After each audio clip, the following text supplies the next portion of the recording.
किसान आंदोलन से जुड़ी सुप्रीम कोर्ट कल अब आदेश सुनाएगा। आज शाम अंतरिम आदेश आ सकता है। कोर्ट ने कहा है कि संभव हुआ तो टुकड़ों टुकड़ों में फैसला दिया जाएगा, एक एक पॉइंट के जरिए फैसला दिया जाएगा।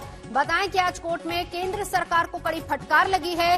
कोर्ट ने कहा है कि किसानों पर केंद्र सरकार की अब तक की कोशिशों से कोर्ट निराश है, नाखुश है। कोर्ट ने पूछा, जब किसानों के लिए कुछ नहीं कर सकते तो फिर नए कानून को होल्ड क्यों नहीं करते?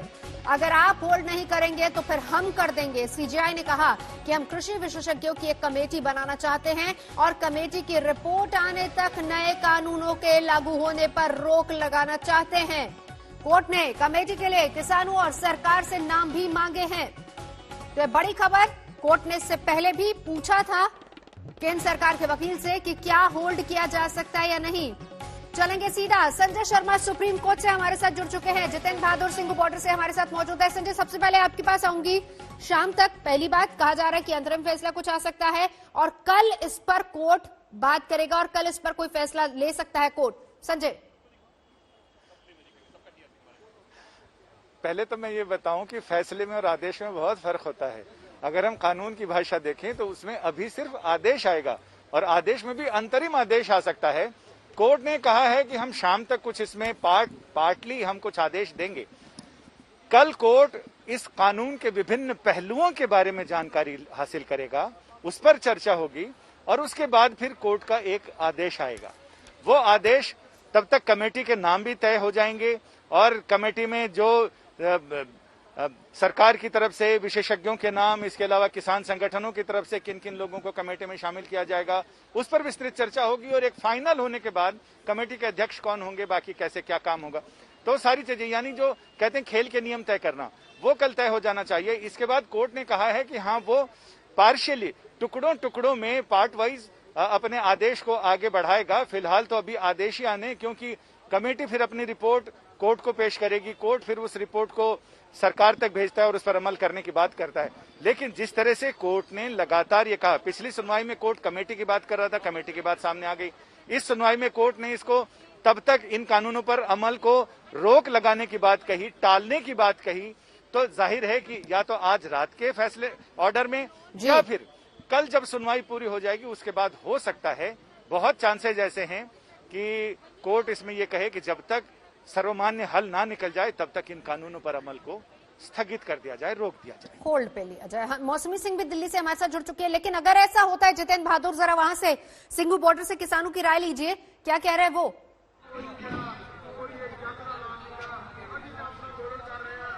बिल्कुल नवजोत, यहाँ पर जो किसान मौजूद हैं इनसे बातचीत करने की कोशिश करते हैं कि ये बताइए, सुप्रीम कोर्ट की तरफ से ये कहा गया है कि समिति बनाई जानी चाहिए और नाम भी मांगे गए हैं। आप लोगों को किस तरीके से लगता है कि इसका हल अब क्या निकलेगा? सुप्रीम कोर्ट के फैसले का हम सम्मान करते हैं, लेकिन गर्दन हमारी पूरी फंसी हुई है, उसको आधा निकालने की जरूरत नहीं, हमें पूरा निकालना है। तो सुप्रीम कोर्ट से मेरा आग्रह है कि इस तरह के कोई फैसला नहीं करे कि जो समझौते तक हो, क्योंकि हम लोग 1.5 महीने से इसको टाल रहे हैं। हम लोग समझौता नहीं चाहते, हम लोग पूरी तरीके से कानून को रद्द करना चाहते हैं। तो सुप्रीम कोर्ट इस तरीके से सोचे कि किसान का पूरा गर्दन फंसा हुआ है, आधा निकाल के आप क्या कीजिएगा? अगर हमें निकालना है तो पूरा निकाले। तीनों कानून रद्द होना चाहिए और एमएसपी की गारंटी हमें चाहिए, इससे नीचे हम लोग नहीं है। बिल्कुल एमएसपी की गारंटी, लेकिन कोर्ट की तरफ से जिस तरीके से टिप्पणी की गई और ये कहा गया कि ये जो कानून है और आंदोलन जिस तरीके से चल रहा है उसको लेकर के होल्ड किया जाना चाहिए, कमेटी की भी बात कही है। आप लोगों को क्या लगता है कि इससे आप लोग अब आंदोलन में पीछे की तरफ जाएंगे? हम पीछे की तरफ नहीं जाएंगे, हम आगे बढ़ेंगे, आगे बढ़ेंगे, जितना भी जोर लगेगा लगाएंगे, पीछे नहीं हटेंगे। हमें 5 साल लग जाए, साल लगे, 2 साल लगे, क्यों वापस करेंगे, वापस फिर जाएंगे। हमारे हक कानून वापसी पर किसान अड़े हैं। बिल्कुल जितेंद्र, मौसमी सिंह भी हमारे साथ है। मौसमी सिंह, लेकिन इस पर सियासत भी खूब हो रही है जिस तरीके से शरद पवार और तमाम दूसरे नेता मुलाकात कर रहे हैं। मौसमी जी बिल्कुल, देखिए, एक तरफ सुप्रीम कोर्ट सुनवाई कर रहा था, दूसरी तरफ रणदीप सुरजेवाला का ट्वीट आ गया कि कोर्ट जो है पॉलिसी पर फैसला नहीं कर सकता और कोर्ट इस मसले पर इंटरवीन करेगा जब जहां पे किसान लगातार ये मुद्दा जो है सियासी बना हुआ है, ये पॉलिसी जो निर्णय हुआ है उसका विरोध कर रहे हैं। दूसरी तरफ शरद पवार के घर पे जहां हम खड़े हुए हैं, यहाँ पे बैठक चल रही थी, सीताराम येचुरी और डी राजा मिल रहे थे, तो सियासी गहमा गहमी लगातार बरकरार है, लगातार इस पर सियासत हो रही है और कहीं ना कहीं ये सही है कि लगातार जिस तरह से ये आंदोलन इतने दिन से खिंचा है, दबाव सरकार के ऊपर भी है, 26 जनवरी भी सर पर है और इन सब मुद्दों को लेकर लगातार तमाम विपक्षी दल भी अपनी सियासी रोटियां सेकने में लगे हुए हैं। बिल्कुल, नजर बनाए रखिए। बहुत बहुत शुक्रिया संजय शर्मा, जितेंद्र बहादुर मौसमी हमारी सहयोगी जानकारी दे रही थी। आगे बढ़ेंगे, बंगाल की सियासत की बात करते हैं क्योंकि सियासी घमासान एक वहां भी मचा हुआ है, लेकिन अब इसमें सीता की एंट्री हो गई है और बीजेपी को घेरने के चक्कर में तृणमूल सांसद कल्याण बनर्जी को ना जुबान पर अपनी काबू नहीं रख पाए हैं और ना ही उनका दिमाग पर काबू है। ममता के सांसद कल्याण बनर्जी के बयान पर अब बीजेपी तमतमा गई है। पार्टी ने तुष्टीकरण का आरोप लगाते हुए माफी की मांग की। हिंदुओं को गाली देना बंद करो, बंद करो, बंद करो। सीता माता का अपमान नहीं सहेगा हिंदुस्तान। बनर्जी होश में हो, होश में आओ, होश में आओ। সীতারামের কাছে যে বলছে, বলো ভাগ্যিস রাবণ আমাকে হরণ করে নিয়ে গিয়েছিল। আর যদি তোমার চেলাগুলো যারা এই জয় কি বলে, হ্যাঁ লাল ফেট্টি হলুদ গেরুয়া ফেট্টি বলে, বলে যদি তোমার চেলাগুলো যদি আমাকে হরণ করে নিয়ে যেত তাহলে আমার উত্তরপ্রদেশে হাথরাসের ধর্ষিতা মেয়েটার মতো অবস্থা হতো।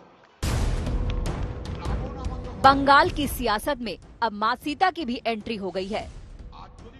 तृणमूल कांग्रेस सांसद कल्याण बनर्जी चुनावी सभा में विरोधियों पर हमला बोल रहे हैं। उन्हें आईना दिखाने की कोशिश कर रहे थे, लेकिन इस कोशिश में वो कुछ ऐसा बोल गए कि खुद ही विवादों में घिर गए। शनिवार को बैरकपुर की चुनावी सभा में तृणमूल सांसद कल्याण बनर्जी यूपी के हाथरस कांड के बहाने बीजेपी को घेर रहे थे, लेकिन उन्होंने जो मिसाल चुनी वो उल्टी पड़ गई। निशाना योगी सरकार की कानून व्यवस्था पर था, पर मां सीता को लेकर उन्होंने जो कुछ भी कहा वो किसी भी लिहाज से जायज नहीं हो सकता। সীতারামের কাছে যে বলছে, বলো ভাগ্যিস রাবণ আমাকে হরণ করে নিয়ে গিয়েছিল।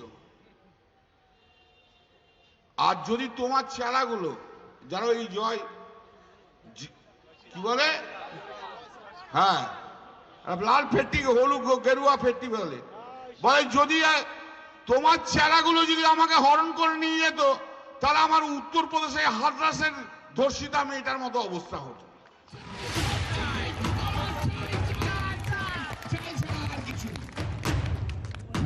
जैसे ही कल्याण बनर्जी का बयान सोशल मीडिया पर वायरल हुआ, मेघालय के पूर्व गवर्नर और बीजेपी नेता तथागत रॉय ने ट्विटर पर कल्याण बनर्जी के खिलाफ मुहिम छेड़ दी। इस इंसान को जानते हैं? कल्याण बनर्जी, एक हिंदू ब्राह्मण और टीएमसी सांसद, ये कह रहे हैं कि सीता राम के पास जाकर बोली, मेरा सौभाग्य था कि रावण ने मेरा हरण किया। अगर तुम्हारे चेलों ने मेरा हरण किया होता तो मेरा हाल यूपी की हाथरस पीड़ित जैसा हो जाता। राम भक्त जवाब देंगे। राम भक्तों ने इस ललकार का जवाब देने में देर नहीं लगाई। हावड़ा के गोलबाड़ी थाने में भारतीय जनता युवा मोर्चा ने टीएमसी सांसद के खिलाफ धार्मिक भावनाओं को ठेस पहुंचाने का केस दर्ज करा दिया। ये जो वर्ड बोले कल्याण बनर्जी ने हमारे सीता माँ के लिए, ये बहुत गलत बात है और हमारे हिंदुओं के लिए बहुत आघात लगा है। इसलिए मैं अपने हिसाब से मैं जाकर इसे कंप्लेन किया और एफआईआर के लिए मैं गोलाबाड़ी गया। मैं चाहता हूँ कल्याण बनर्जी हमारे गुरु सीता माता के लिए माफी मांगे।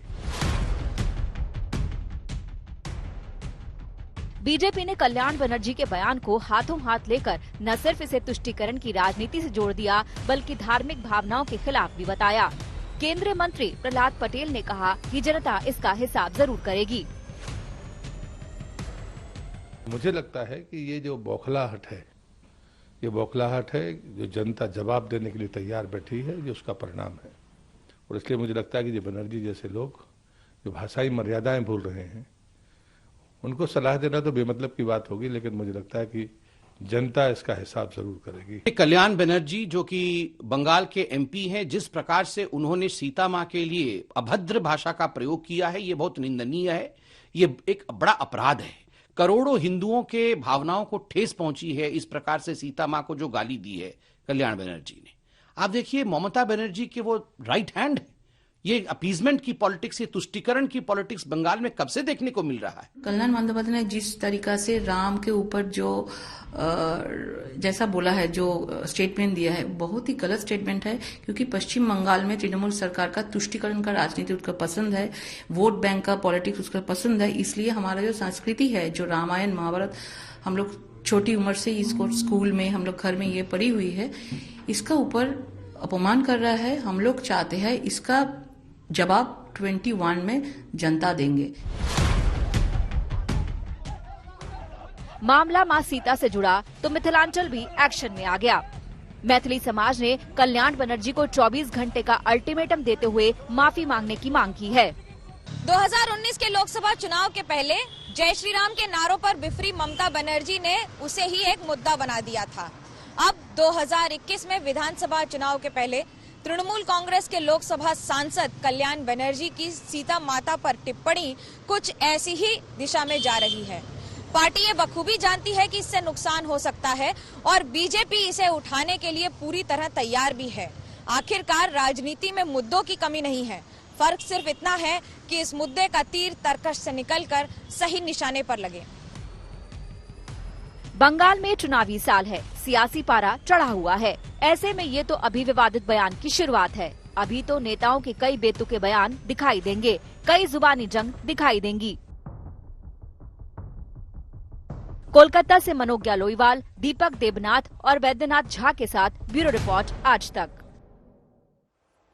तो सुनिए जरा किस तरीके से अब सियासत हो रही है, सीता के नाम को लेकर किस तरीके से बयानबाजी हुई और फिर उसको लेकर अब किस तरीके से सियासत शुरू हो गई। टीएमसी सांसद कल्याण बनर्जी जिन्होंने बोलते बोलते वो कुछ ऐसा बोल गए कि लोगों की भावनाओं को ठेस पहुंचाने वाली बात। सीता हरण पर कल्याण बनर्जी ने एक विवादित बयान दे दिया। टीएमसी सांसद कल्याण बनर्जी ने सीता अपहरण के मामले को हाथरस कांड से जोड़ दिया है। बात करने के लिए हमारे साथ मौजूद हैं पश्चिम बंगाल के बीजेपी अध्यक्ष दिलीप घोष जी। दिलीप जी, कल्याण बनर्जी ने कहा है कि सीता ने राम को कहा था कि अगर रावण की बजाय उनके चेले उनका अपहरण करते तो उनका हश्र जो है हाथरस कांड जैसा। तो किस ढंग से देखते हैं? देखिए, ये जो टीएमसी के नेता लोग हैं इतना हताश हो चुके हैं, क्या बोलना नहीं बोलना, किसके बारे में बोलना, इसका कोई सीमा तक नहीं है, सीमा पार कर चुके हैं। तो इसलिए संस्कृति के ऊपर इस प्रकार बातें करना, जिस पर श्रद्धा है लोगों का, जिनका सेंटिमेंट है, इस विषय पर इस प्रकार छेड़खानी करना बहुत गलत बात है। अपना प्रतिष्ठा को देखते हुए बातें करनी चाहिए, किस चीज़ को किसके साथ जोड़ना चाहिए भी सोचना चाहिए, सबकी सीमा होनी चाहिए। तो ऐसे बयान क्यों आ रहे हैं? पहले भी आप लोग टारगेट करते रहे हैं कि ये लोग हिंदू जो रीति रिवाज हैं, त्योहार हैं, उनको तृणमूल कांग्रेस जो है करने नहीं देती है। तो ऐसे एक ये बयान आना, हाथरस कांड से तुलना करना, तो किस ढंग से आपको लगता है कि क्या वजह, क्या चुनावी माहौल है इस वजह से, किस वजह से ऐसा बयान है? चुनावी माहौल नहीं है, ये बौखलाए हुए हैं, इसीलिए इस प्रकार बातें करते हैं, इसका कोई बेस नहीं है। देखिए, इसका पहले भी इस प्रकार बात कर चुके हैं। जय श्री राम नारा सुनकर ममता बनर्जी घबराती थी और लोगों को अरेस्ट भी किया, गाली भी दिया। आज गांव-गांव में आइए, आप देखिएगा, सारे लोग खड़ा होकर जय श्री राम बोलते हैं। ये एक वार क्राई हो गया है। लोगों ने ममता को जवाब देने के लिए जय श्री राम को अपनाया है। महिलाएं खड़ा होकर जय श्री राम बोलती है, फूल फेंकती है। इसका ये नतीजा है, बंगाल में जो लोग राष्ट्रवादी लोग हैं, सात्विक और तात्विक लोग हैं, इनकी सेंटीमेंट पर चोट पहुंचाकर राजनीति नहीं चलेगा। ये तो कम से कम कम्युनिस्टों से देख के सीखना चाहिए था। इन लोगों ने नहीं सीखा है। रोहिंग्या और घुसपैठियों को लेकर जो राजनीति करते हैं, बम बंदूक और टेररिस्ट को लेकर जो राजनीति करते हैं, उनके साथ लोग रहना नहीं चाहते हैं।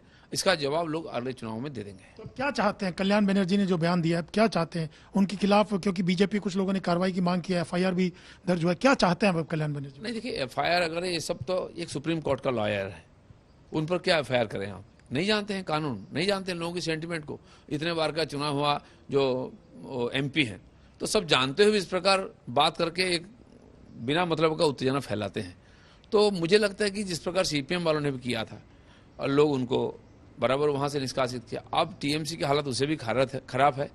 और लोग इनको बराबर लोकतंत्र के माध्यम से इनको उचित शिक्षा देंगे।